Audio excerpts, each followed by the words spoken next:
नमस्कार। पेश है आज की 5 बड़ी खबरें। सबसे पहली खबर राष्ट्रीय क्षेत्र से है। महाराष्ट्र और झारखंड में विधानसभा चुनावों की तारीखें घोषित कर दी गई हैं।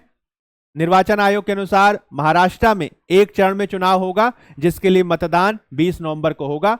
वहीं झारखंड में 2 चरणों में चुनाव करना तय किया गया है, जो 13 और 20 नवंबर को होगा। इन दोनों के ही नतीजे 23 नवंबर को जारी किए जाएंगे। इसके अलावा आपको ध्यान रखना है कि लगभग 14 राज्यों की 48 विधानसभा और 2 लोकसभा सीटों के लिए उपचुनाव भी होने वाले हैं, जो आगे आने वाली राजनीति को महत्वपूर्ण रूप से तय करेंगे। दूसरी खबर रक्षा क्षेत्र से है।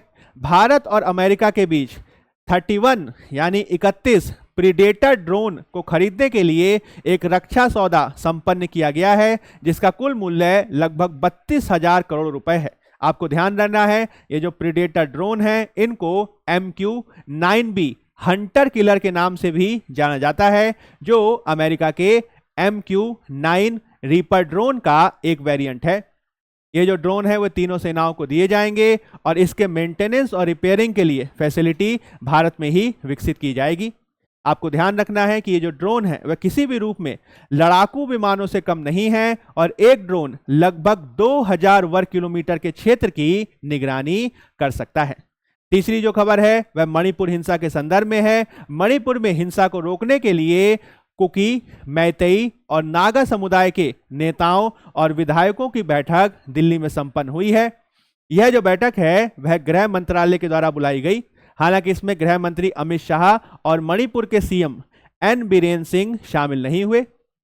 उम्मीद यह की जा रही है कि जो विधायक और नेताओं की बैठक हुई है, उससे जो अपील की गई है कि हिंसा से बचा जाना चाहिए, इससे मणिपुर हिंसा को रोक पाने में सफलता हासिल होगी। आपको ध्यान रखना है कि मई 2023 से ही मणिपुर में हिंसा जारी है, जिसमें 200 से ज्यादा लोगों की मृत्यु हो चुकी है और 65,000 से अधिक लोगों को अपना घर बार छोड़ना पड़ा है। चौथी जो खबर है वह नासा से है। नासा ने बृहस्पति के चांद यूरोपा पर एक बेहद महत्वाकांक्षी स्पेसक्राफ्ट को भेजा है, जिसका नाम है यूरोपा क्लिपर स्पेसक्राफ्ट। ये जो स्पेसक्राफ्ट है, इसके बारे में ध्यान रखिएगा कि इसे स्पेसएक्स यानी एलन मस्क की कंपनी स्पेसएक्स के फाल्कन हैवी रॉकेट के द्वारा लॉन्च किया गया है। यह 2030 में बृहस्पति की कक्षा में पहुंचेगा और 4 सालों में यह 49 बार यूरोपा के करीब से गुजरेगा। इसका उद्देश्य क्या है? तो यह वहां पे मौजूद समुद्र की गहराई का पता लगाएगा, उसमें जीवन की तलाश करेगा और वहां के मैग्नेटिक फील्ड को भी जांचेगा। अंतिम जो खबर है वह पुरस्कार के क्षेत्र में है।